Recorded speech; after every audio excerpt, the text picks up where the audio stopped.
अस्सलाम वालेकुम। मैं हूं शानवाज बुखारी और एक नई वीडियो लेके आपके सामने आज हाजिर खिदमत हुआ हूं। आज मैं बात करूंगा ऑर्डिनरी कोर्ट और सर्विस ट्रिब्यूनल के दरमियान फ़र्क और एक अहम सवाल जो मुख्तलिफ इम्तिहानात में पूछा जाता है। पहले हम स्टार्ट करते हैं, ये सर्विस ट्रिब्यूनल किस आइन के आर्टिकल के तहत बनता है। आइन के आर्टिकल 212 के तहत सर्विस ट्रिब्यूनल मार्फे वजूद में आता है। अगर मैं इसकी तारीफ करूं तो service tribunal means are tribunal constituted by a competent authority to hear and adjudicate dispute relating to service of civil servant। ये तो होगी इसकी तारीफ। अब इसकी क्या लवाजमात हैं वो जान लेते हैं। पहले तो फ़र्क है, ये एक सर्विस ट्रिब्यूनल एक इसका जो दायरा कार है वो महदूद होता है, जबकि ऑर्डिनरी कोर्ट का जो दायरा अख्तियार है वो थोड़ा वसी होता है। सर्विस ट्रिब्यूनल में सिर्फ और सिर्फ मखसूस तक सुना जाता है, जैसे कि सिविल सर्वेंट और महकमा अपीलें वगैरह, जबकि दूसरी तरफ ऑर्डिनरी जो रवायती अदालतें हैं वो हर तरह के मामला सुनने का अख्तियार रखते हैं, सवाए उन मामला के जिनके कोई बेंच ने मिसाल के तौर पर कोई रैंक ट्रिब्यूनल बना या रैंक कंट्रोल वगैरह है या कोई स्पेशल कोर्ट्स बनी है, उन मामला के अलावा तमाम मैटर्स सिविल कोर्ट को दायरे अख्तियार में आते हैं। हाँ, एक चीज़ मैं बता चलूँ, अगर बिल फर्ज सर्विस ट्रिब्यूनल नॉन फंक्शनल है तो फिर ये मामला हाई कोर्ट सुन सकता है।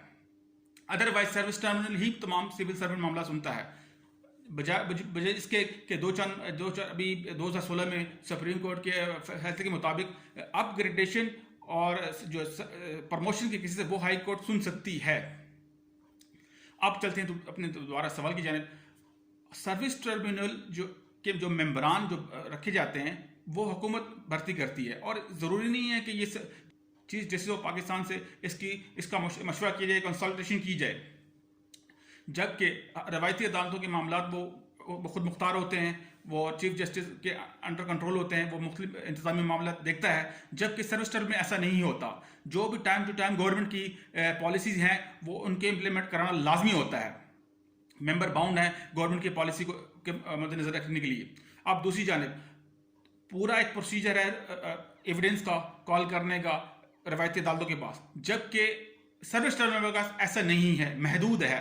और अगर इसको हम इस तरह देख लें कि नेचर वाइज जो है ऑर्डिनरी कोर्ट के वसी इख्तियारात हैं, जबकि दूसरी जानिब सर्विस ट्रिब्यूनल एक महदूद पैमाने पे एक अदालत है जो सर्विस मामला की देखती है। अगर मैं यूं कहूं कि इंडिपेंडेंसी देख लें इसकी, इंडिपेंडेंसी के एतबार से सर्विस ट्रिब्यूनल के पास महदूद है, क्योंकि वो बाउंड है गवर्नमेंट के ऑर्डर को फॉलो करने की, जबकि रवायती अदालतें कानून को सिविल प्रोसीजर कोड और क्रिमिनल लॉ ऑफ एविडेंस और दूसरे कानून को मद्देनजर रखते हुए फैसले करती हैं। आपकी स्ट्रिक्टनेस देख लेते हैं। सर्विस ट्रिब्यूनल के जो रूल्स हैं वो इतने स्ट्रिक्टली फॉलो नहीं किए जाते, जबकि ऑर्डिनरी कोड पाबंद हैं, वो जो कोड में लिखा है वही मनुष्य शख्स उस पर अमल दरामद करने के वो पाबंद होते हैं, जबकि सर्विस ट्रिब्यूनल ऐसा नहीं करता। अब बात करते हैं एक्सपीडिएंसी की।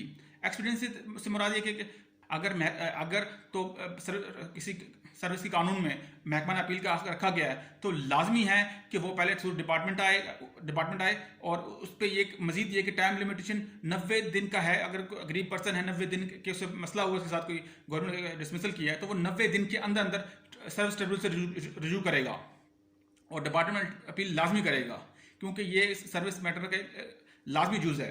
इसके बगैर आपकी सर्विस की अपील सर्विस ट्रिब्यूनल में एंटरटेन नहीं की जा सकती। जबकि दूसरी जानिब रवायती अदालतों में एक एप्लीकेशन है, उसके बाद वो कार्रवाई करते हैं, उसके बाद वो एविडेंस कॉल करते हैं, पार्टीज को नोटिस होते हैं, एक पूरा बाकायदा प्रोसीजर है। जबकि इसके बरक्स सर्विस ट्रिब्यूनल में ऐसा कुछ भी नहीं है।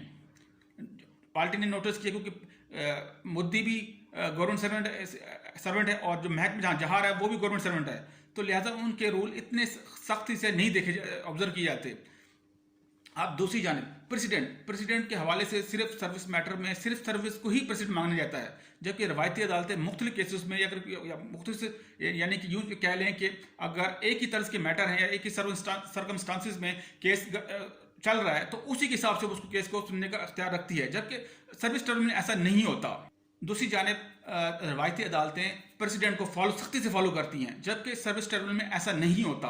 वो केस टू केस देखते हैं, किस तरह इनके एविडेंस कॉल करना और किस तरह इनको दादरसी देनी है, ये सारा तमाम का तमाम प्रोसीजर मुख्तलिफ है। बेशक सर्विस ट्रिब्यूनल एक अदालत की तरह अपने खदमात सर अंजाम देती है, लेकिन वो प्योरली गवर्नमेंट के हाथों के अंदर है, गवर्नमेंट के हाथों से बाहर नहीं है। जबकि दूसरी रिवायती अदालतें पूरे के पूरी इंडिपेंडेंट हैं, उनके पूरी इंतजामिया खुद मुख्तार है, तमाम फैसले वो ले सकती है और वो कानून के मुताबिक ही लेती है।